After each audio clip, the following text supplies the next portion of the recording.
Ladies and gentlemen, if you will, look at these two beasts.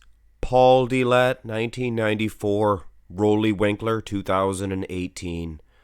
As far as, beasts are concerned, these guys were the man for their respective decades. Paul Dillett, my soul. Look at the arms on this man. And that little tiny waist.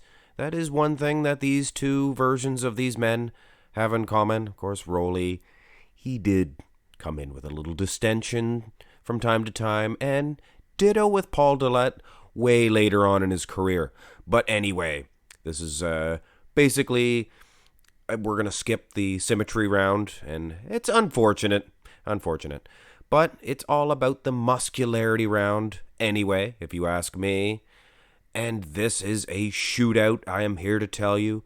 There are aspects of Paul Dillett that are far superior. The balance, the flow, and of course, the almighty proportions. When I look at those little calves of Roelly Winklaar, and it's funny, when you compare him with 90% of the bodybuilders nowadays, you don't even notice that he has small calves.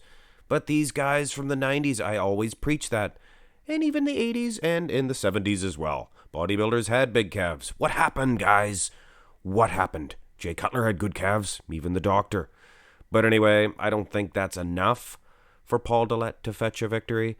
I much prefer the arms of Roelly Winklaar. Look at from the forearms to the bicep-tricep combination.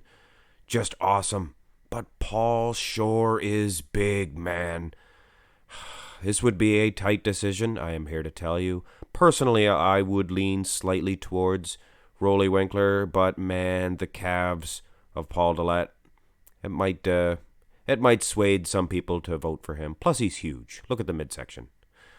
Front lat spread. Now, I know a lot of you are rooting for me to maybe one day give Paul Dillett a point in the front lat spread. Well, this is a very weak shot for Roelly Winklaar, and again, those calves in comparison with Paul's. Paul had the best legs ever when you consider the glutes, calves, quads, hamstrings, everything. The front lat spread for Paul. If it were symmetrical, I'm here to tell you, he would have one of the best front lat spreads of all time. It is, isn't it? This would beat anybody's. But it's not. It's very unsymmetrical. You guys know if I did vote for Paul, it would have to be a terrible pose for Roelly Winklaar. And it is. I don't really want to give anybody a point in this. Due to the perfect symmetry, I guess Roelly Winklaar would get a slight edge. But that in combination with the front double bicep pose, I'm here to tell you, that does not impress me for a whole point. I judge differently now. It's not exactly 1 point for one. Side chest pose.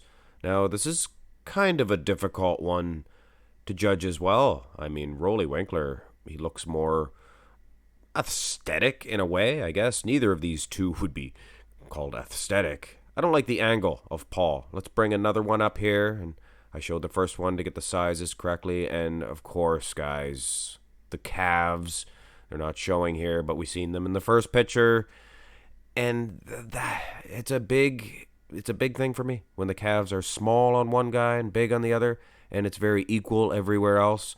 Paul's so much bigger and taller as well. I think he would get a point in the side chest.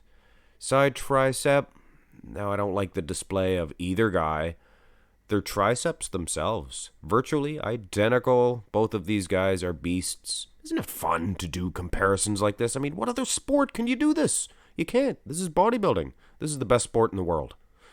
But it is still a difficult decision to make. I would go with Roelly, but you guys have heard me give him 3 points and 1 to Paul. But I'm here to tell you, this is a close matchup. This is not 3-1 on my score sheets. Back development. Paul, I had to go with a 1993 rear lat spread. Not a good shot for him whatsoever. Here's a photo shoot of Dillett. I guess this may be considered his best rear lat spread, just to be fair. And Roelly Winklaar, this is an awesome shot for this. Tiny calves versus big calves or not. Roelly's back development is just a little too much for Paul Dillett's. and 99% of the rear lat spreads of Paul Dillett were very unsymmetrical, so Roelly takes this one. The rear double bicep is the similar story. These guys are very similar in structure. When you look at the back developments, the muscularity, and Roelly is on a much, much smaller frame, so you have to really lean towards him. A little cleaner, a little neater when you look at the delts. I never liked the display of Paul's delts in this one. But like I was saying earlier, with the quads, the hamstrings, and those calves, and of course, the glutes, Paul Dillett has the best legs in bodybuilding. But you put that little back on top of it, and it's just, I don't know, loses the flow. You almost want the legs to be smaller and less developed. Roelly Winklaar, not the best lower half, but enough to defeat Paul Dillett in a back shot. Ab and thigh could go either way, guys. To be honest with you, Paul Dillett, he is huge. Let's face it, I mean, those quads are massive as well. He's winning in the leg department. Roelly Winklaar, I always loved this ab and thigh of his.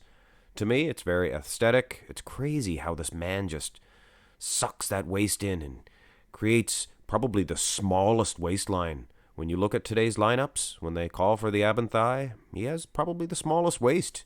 And he's the beast. He's a big mass monster. So I would have to kind of lean towards him in this shot. It looks like it's a Roelly Winklaar victory, guys. And that's upsetting when I consider Paul Dillett had the much superior calves and probably would have won the symmetry round.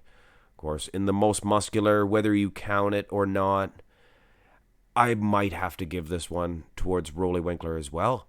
Much smaller, much shorter, but he just looks thicker and more muscular. And Paul Dillett, this may be not the best pose for him, and that's funny when you think about it. He is a mass monster. Here's another one. It's basically the same one for Roelly Winklaar, and kind of the same results, if you ask me. Paul needed to work on his posing, his presentation, things of that nature. And Roelly Winklaar, not too bad at all. His posing wasn't the best. I mean, it's not the worst. Much better than Paul Dillett's, that's for sure. But his execution of the strikes, Roelly Winklaar, is very good in that. I mean, I don't really prefer his side tricep, side chest. But anyway, I do go on. Roelly Winklaar, in my opinion, gets a slight edge in this competition, but like I said, I would have liked to see the symmetry round. I think Paul Dillett with those calves, he could have easily got a victory, and I was half tempted to give him the victory due to those calves. But anyway, Roelly Winklaar, he is the beast for a reason. A little bit more complete, maybe, when you think of the completeness of the mandatory shots, not the completeness of the physique. Anyway, hope you enjoyed this one. Hit thumbs up if you did. Subscribe to the channel if you have not already. Have a fantastic day, guys.